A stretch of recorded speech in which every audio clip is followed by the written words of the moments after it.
The episode 1 begins with Agent Xavier Collins starting his morning with a routine that masks his unease. He prepares lunch for his son and daughter, then heads out for a jog. Along his route, he stops by the White House and chats with Agent Billy Pace, who complains of an upset stomach and plans to leave his shift early. Agent Jane Driscoll is set to take over for him. Back home, Collins' daughter reminds him about her debate competition at 3 p.m., and he promises to be there. Meanwhile, his son is reading James and the Giant Peach, which momentarily rattles Collins for reasons that seem personal. He zones out, lost in thought, before snapping back to reality and heading to work. Upon arriving at the White House, Collins hears murmurs from fellow agents that something is off.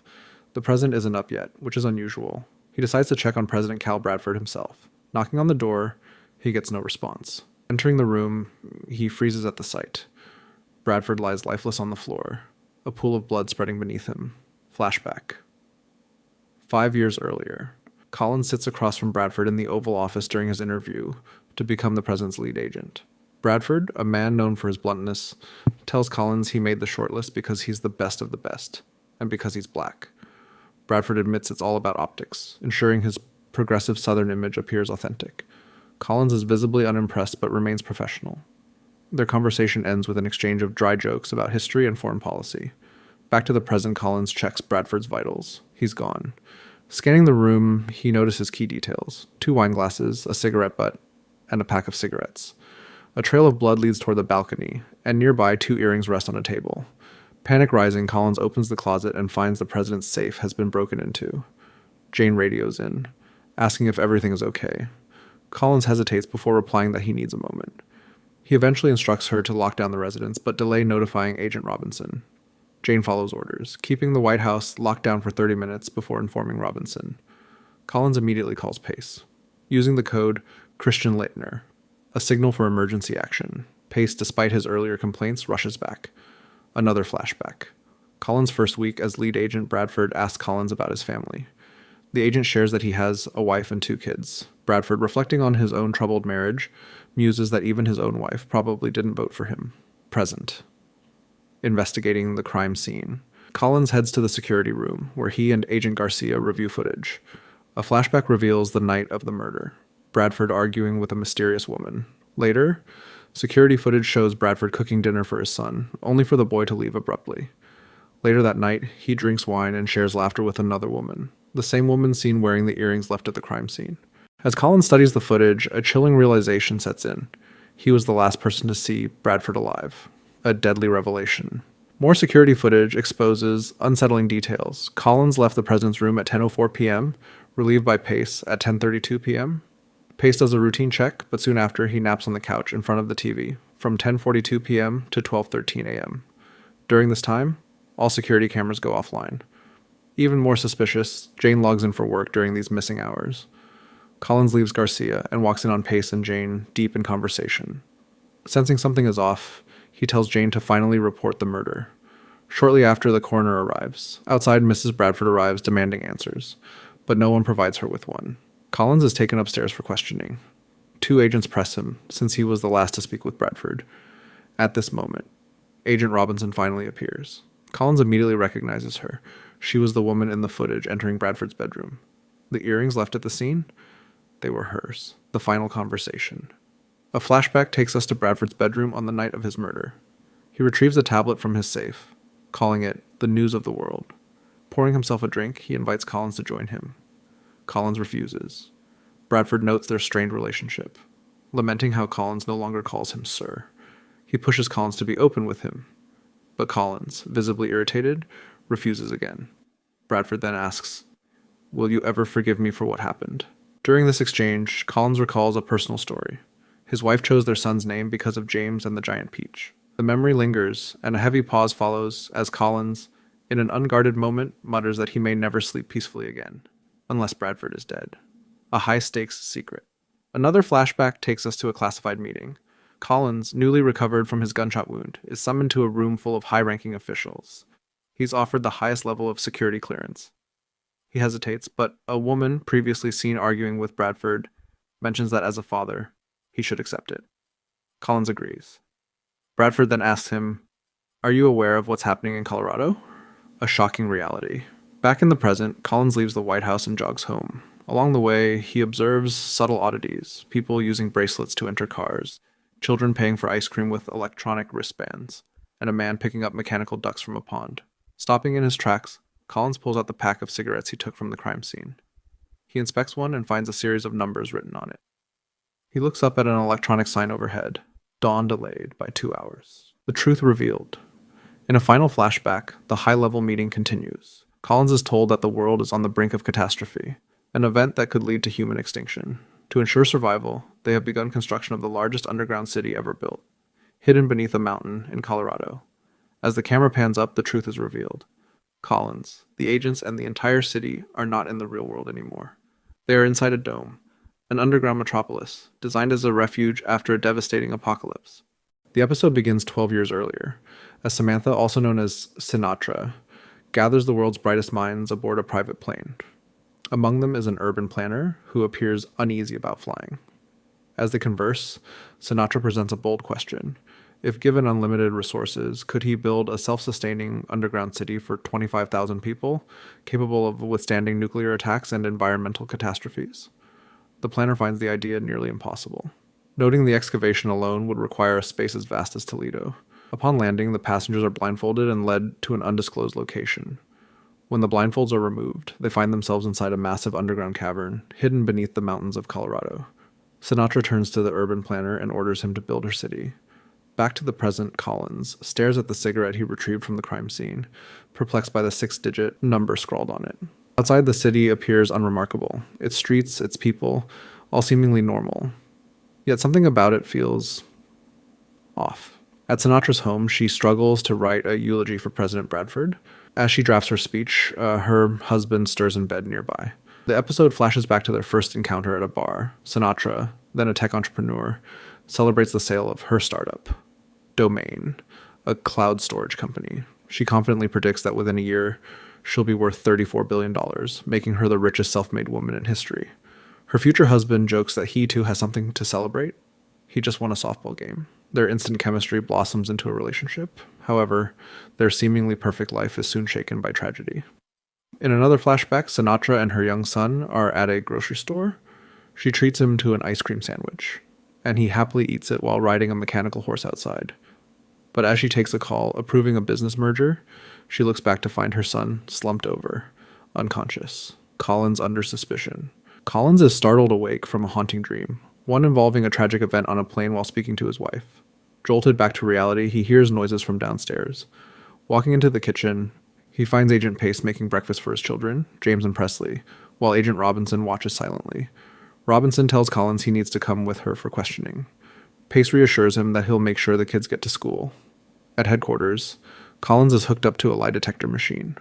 Robinson fires off questions, while Sinatra and Dr. Gabriella Tarabi observe from behind a one-way mirror, monitoring Collins' vitals. Robinson presses him on why he called Pace to the scene first, rather than following standard protocol. Collins retorts that he trusts Pace, unlike Robinson, who was sleeping with the president. Unfazed, Robinson asks whether Collins resented Bradford. Before he can answer, Dr. Tarabi subtly raises her palm, revealing the words, "Say yes," written on it. Collins hesitates, but ultimately complies. Tarabi then concludes that his response suggests relief rather than guilt, and Sinatra agrees. Collins is unlikely to be the murderer. The town hall announcement. Sinatra meets with high-ranking officials, all panicked over Bradford's murder. She informs them that in 10 minutes, an emergency town hall alert will be sent to the entire community. During the meeting, the government will announce that Bradford died of natural causes, and Henry will be immediately sworn in as the new president. Additionally, every official present will be assigned extra security. As the town hall begins, Presley, Collins' daughter, skips the event. She follows Jeremy Bradford, the late president's son, to the library. There, he confesses his guilt. He and his father had argued before his death. In anger, Jeremy had told Bradford that he blamed him for the deaths of so many people and wished him dead. Trying to comfort him, Presley listens as Jeremy reminisces about his father's love for 80s and 90s rock music. He plays her a song through his headphones, "We Built This City." A growing suspicion. Meanwhile, Collins meets with Pace in secret. He voices his distrust of Sinatra, claiming something about her doesn't add up. Pace urges caution, but Collins is determined to expose the truth. At the same time, the First Lady approaches Collins behind the scenes. She admits she's struggling. After years of pretending, she doesn't even know how she feels anymore. but on some level she loved Bradford. Collins listens as she reveals something unexpected. Bradford deeply admired Collins, not just as a protector, but as a relentless, unshakable man. Watching from a distance, Sinatra silently observes the exchange. The origins of a plan. A flashback reveals the moment Sinatra first became obsessed with survival. Attending a sparsely populated conference session, she listens to a scientist discuss sustainability and the possibility of an environmental catastrophe wiping out civilization. His words ignite something in her. As she leaves the conference, Senator Bradford approaches her, offering his condolences. A year has passed since her son's death. He tells her his father admires her, nicknaming her Sinatra because she always finds a way to win. As they continue talking, the lecturer from earlier walks by. Sinatra stops him and asks, "If a massive life-ending event happened, what would you do?" The man answers simply, "Find the biggest hole you can and get inside." A secret from the past. Back in the present, Jeremy leads Presley to a secluded part of the city. As they approach, it becomes clear. They're standing before an airport hangar. Jeremy turns to her. "Do you remember this place?" A flashback strikes, young Presley and her brother being escorted through an airport by Collins. Her face contorts with confusion and fear as she demands answers. Is Mom going to make it? The episode ends on this haunting moment, leaving us with a burning question. What really happened before they arrived in this underground world? The episode begins with Collins fixating on the burning cigarette with the 6-digit number inscribed on it. His gaze drifts to a pair of pilot wings, triggering a memory. His father, a pilot, presenting him with his own pair as a child. Snapping back to reality, Collins shakes off the memory and heads out for a run with Agent Billy Pace. During their jog, Pace suggests that Collins should be leading the investigation. Collins, however, dismisses the idea and instead asks Pace to be his eyes and ears inside the White House. Pace, sensing lingering resentment, remarks that Collins always hated Bradford. Collins responds, "It's complicated." A meeting with Dr. Gabriela Tarabi. Determined to get answers, Collins confronts Dr. Gabriela Tarabi about why she instructed him to say yes during his interrogation. He finds her idly playing 52-card pickup in her office, but she dodges his question, instead persuading him to take a walk with her.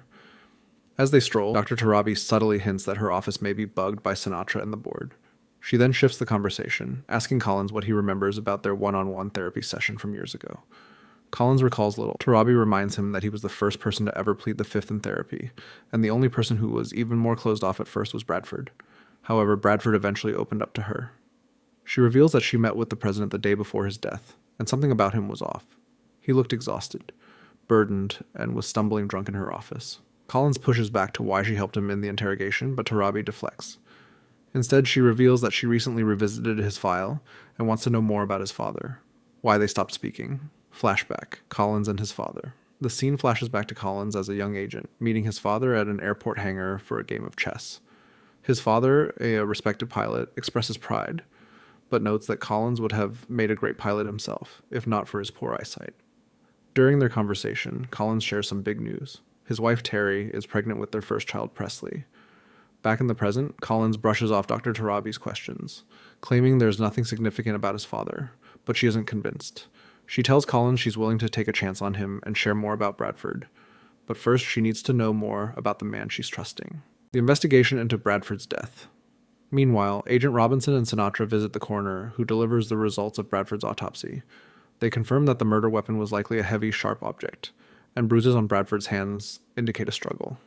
DNA was found under his fingernails, but results are pending. As Robinson looks over Bradford's lifeless body, memories of their time together flood her mind. Intimate, loving moments, now overshadowed by his brutal murder. Sinatra abruptly snaps Robinson back to reality, once again pressing the urgency of retrieving the missing tablet. Sinatra, cold and calculated, questions whether it was a mistake to let Bradford's mistress lead his murder investigation. Robinson, clearly rattled, vows to get her some answers. A secret relationship exposed. Robinson later meets with Pace, Jane, and Garcia to debrief them on the latest findings. She confirms that no fingerprints or fibers were recovered, and all close associates of Bradford have airtight alibis. The murder occurred precisely when the security cameras were down. Pace questions why Collins wasn't present at the briefing. Before Robinson can answer, Sinatra enters with a commanding presence. Garcia then reveals that he may be able to track a digital footprint of whoever shut down the security feed that night. Meanwhile, Pace and Jane are secretly meeting in a corner of the White House. Jane, clearly anxious, believes they're in deep trouble. Pace, however, remains confident, reassuring her that there's only a 10% chance Garcia can identify the person who tampered with the cameras. They're soon interrupted by another agent, who warns them that Robinson has ordered them to stay out of restricted areas. As the agent leaves, Jane worries he overheard their conversation. Pace dismisses her concerns and suddenly pulls her in for a kiss. Upstairs, Garcia successfully tracks the digital footprint. He identifies Pace as the one who turned off the security system.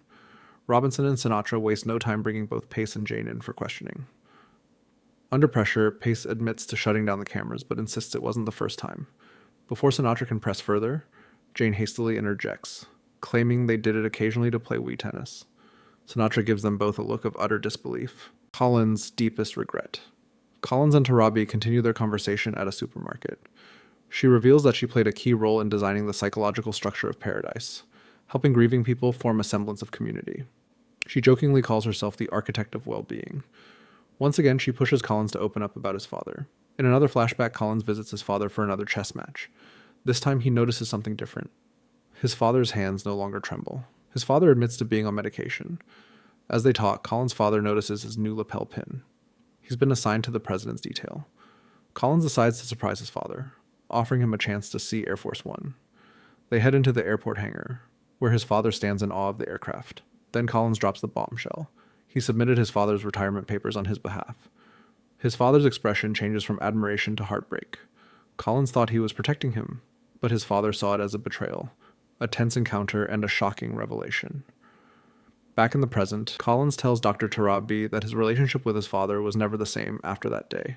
Shortly after his forced retirement, his Parkinson's disease worsened, and he passed away. Tarabi studies him for a moment, then remarks that his strong moral compass may serve him well now. Later that night, Collins and Tarabi's professional dynamic takes an unexpected turn. As they walk back to her house, their conversation grows flirtatious. Before long, they share a kiss on her front step. Collins suddenly pulls away, muttering, "I'm married." Tarabi simply replies, "I know," before pulling him inside. In the midst of their intimate moment in the shower, Tarabi drops a chilling bombshell. "Bradford told me something before he died. He said not to trust Pace." The episode ends with Pace parked near Collins' home, gripping a gun in his passenger seat. From her bedroom window, Presley watches the street, confused and worried. Where has her father been?